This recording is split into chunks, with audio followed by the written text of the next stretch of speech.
Excellences, Mesdames et Messieurs les chefs de délégation, aucun de nous, en agissant seul, ne peut atteindre le succès. Ce sont les paroles de Nelson Mandela. Nous devons décider, agir ensemble, parce que c'est ensemble que nous pouvons forger les réponses justes aux défis nombreux auxquels nous faisons face. Notre responsabilité, c'est d'offrir à chaque enfant, fille ou garçon, les clés pour sa propre émancipation.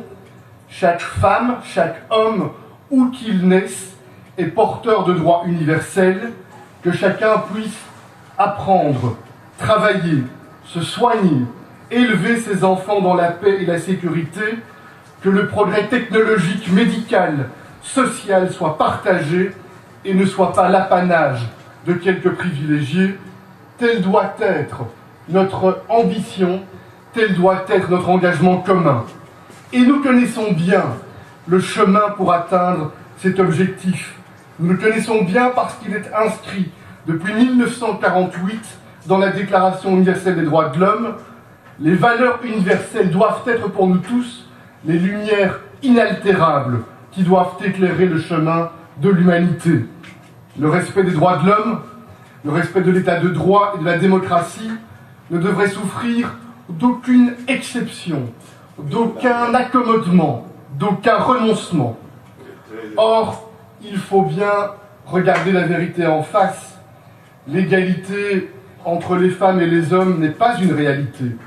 La liberté d'expression et la liberté de la presse trop souvent sont bafouées.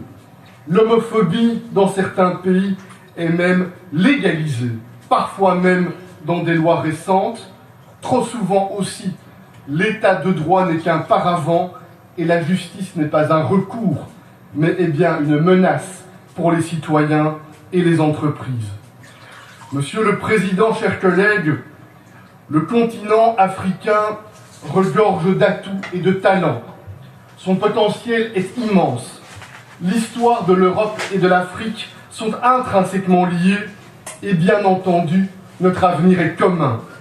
Nous devons absolument tous nous mobiliser pour encourager, pour soutenir le développement du continent africain, d'abord grâce à la croissance économique mieux partagée, grâce aussi à l'émergence d'une classe moyenne.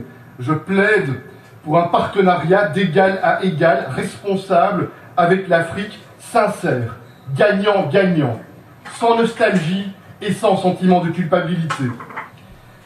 Je suis intimement convaincu, et l'histoire l'a toujours montré, que le renforcement des droits démocratiques et des libertés personnelles va de pair avec l'amélioration des conditions de vie pour les populations.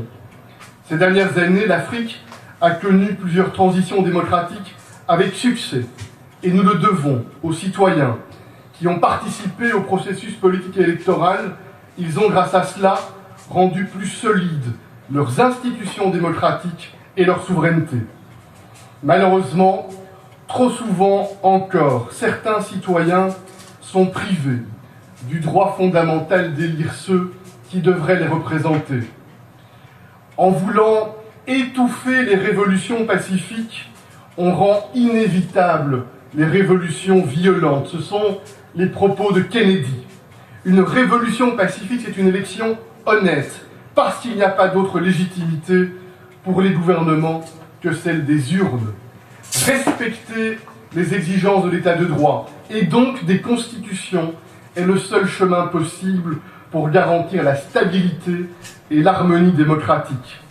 Ce droit a été refusé à la population burundaise, avec pour résultat la discorde, la division et même l'oppression.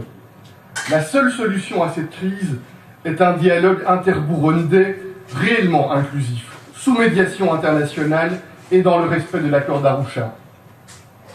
En République démocratique du Congo, l'organisation des élections est indispensable et les doutes à cet égard doivent être levés.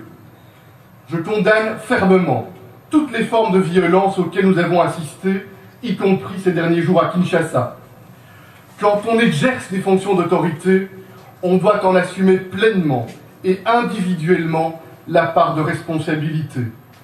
Et je veux être extrêmement clair, nous respectons le principe de souveraineté et d'indépendance, à condition que la souveraineté ne devienne pas un paravent pour malmener l'état de droit ou pour bafouer les libertés fondamentales. Je lance un appel aux responsables politiques de la majorité et de l'opposition.